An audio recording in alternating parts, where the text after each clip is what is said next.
Hi there, I'm Randy Butler. I'm with Morset Paper and Packaging. Clay Harris is also with me. He's the one behind the camera. We're here to show you how to work the Autopad machine with the Ranpak 3-ply paper. This machine will come into you in the upright position, shipped like this. It already has casters on it. When it comes time to use the machine, we found that it's best to tilt the machine in a little bit more of a horizontal position. In order to do that, you will see a knob like this on either side of the machine. You have to pull both of the knobs out, which I've already done, and then once both of these are pulled out, you just take the machine and tilt it to the desired level, and then click that back and it clicks in. That gets it to a more horizontal level, which you can adjust as you see fit depending on who's using the machine on the other side. The next thing we're going to do is we're going to look at how to load the machine.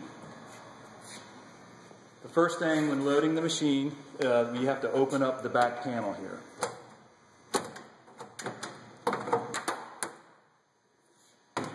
And if Clay, you can get a better shot of this here. There's not a whole lot to the machine, as you can see. There is a key up here that inserts into this female end when the machine is closed. When the machine is open, the machine cannot function, so you don't have to worry about having your hands up in there. Nothing can happen when this key is disengaged from this female end. When I go to load the paper, if we'll look at the paper here, you're going to be supplied with a paper bar. You simply take the paper bar, insert it into the paper here, and load the paper onto the back of the machine like that. Okay? There's also a booklet up here that shows you how to load the machine, and it will basically show you everything else that I'm about to tell you. But when you load the paper, you want to make sure that it comes off the back of the roll. Now there are 3 plies, 1, 2, 3, to the paper, and they need to be separated as they are loaded onto the back of the machine. All 3 plies go over this back roller here. Now when I go to load the paper, I separate it. I take the bottom ply and I go over this second bigger roller, like so. The next one will go in between these smaller rollers, like so. And the third ply goes over the last small roller. Then I will take all 3 of these plies, I'll pull it up and put it back up over the top of the machine here, something like this. And then it works best if we fold it somewhat like a paper airplane. I'll fold it this way, making sure I have all 3 plies. I will take the second fold like so. And then we have the makings of a paper airplane here, which I will now take this, go down underneath this chute, and push the paper up towards these gears. Clay can show you this. This set of gears here is what pulls the paper through the machine. And in order to get things started, I have to make sure that this paper gets up into these gears, like so. Now because the machine is set at an angle, gravity is going to be working against me here, so it may not always stay up into the gears. I'm going to go ahead and release it. As you can see, the paper's falling back, but I'm still going to go ahead, I'll fold this over to maybe make it easier, push it up in here, and we're going to go ahead and close the back here. Now let's go around to the front of the machine and we'll look at the control panel.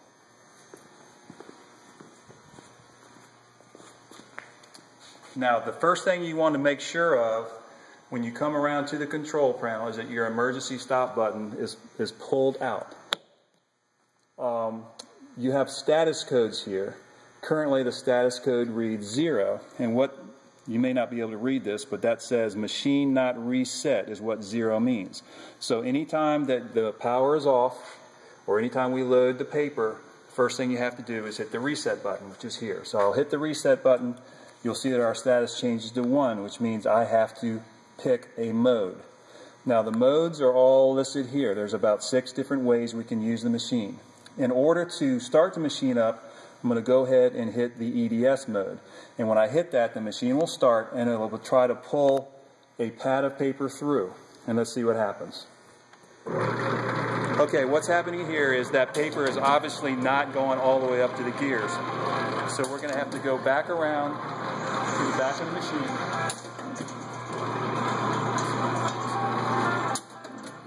And I'll show you a trick.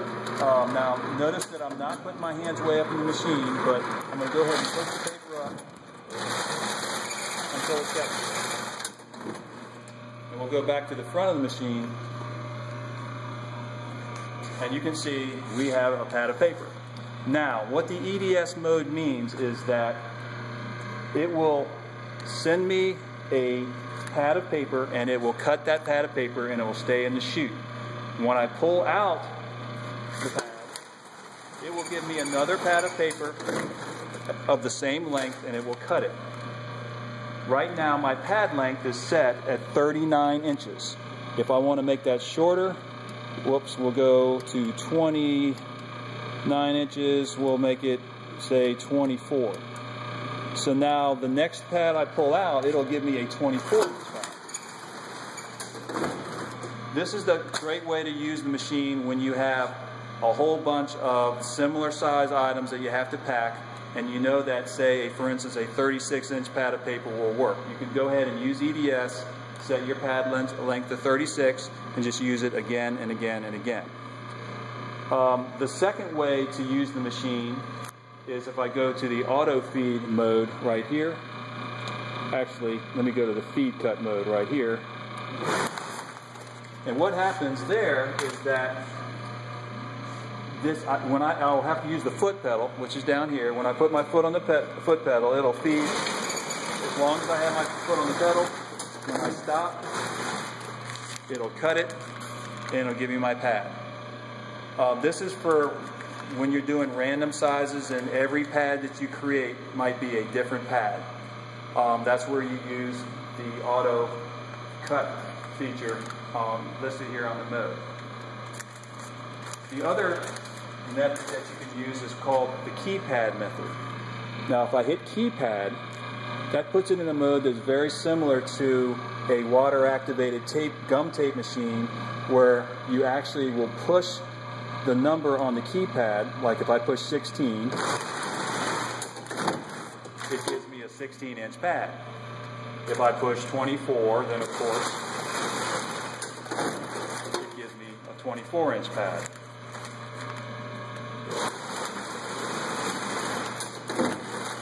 Or a 32-inch pad.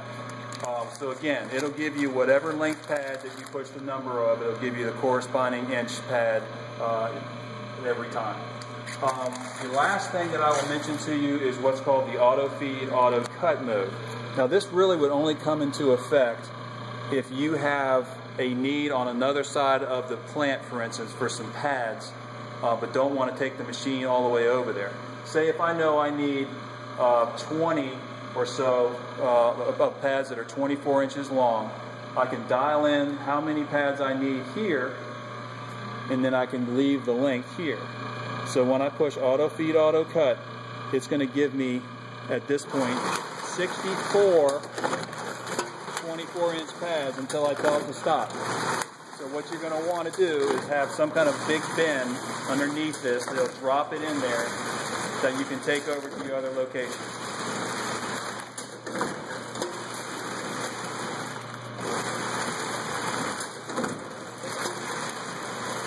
Okay. Now I'm back in the EDS mode. So those are generally the ways that you use the machine. On a second video, what we'll probably do is also give you some options as to how you can use the paper itself. But this is just a general tutorial on how to load the paper and how to use the machine. Thank you.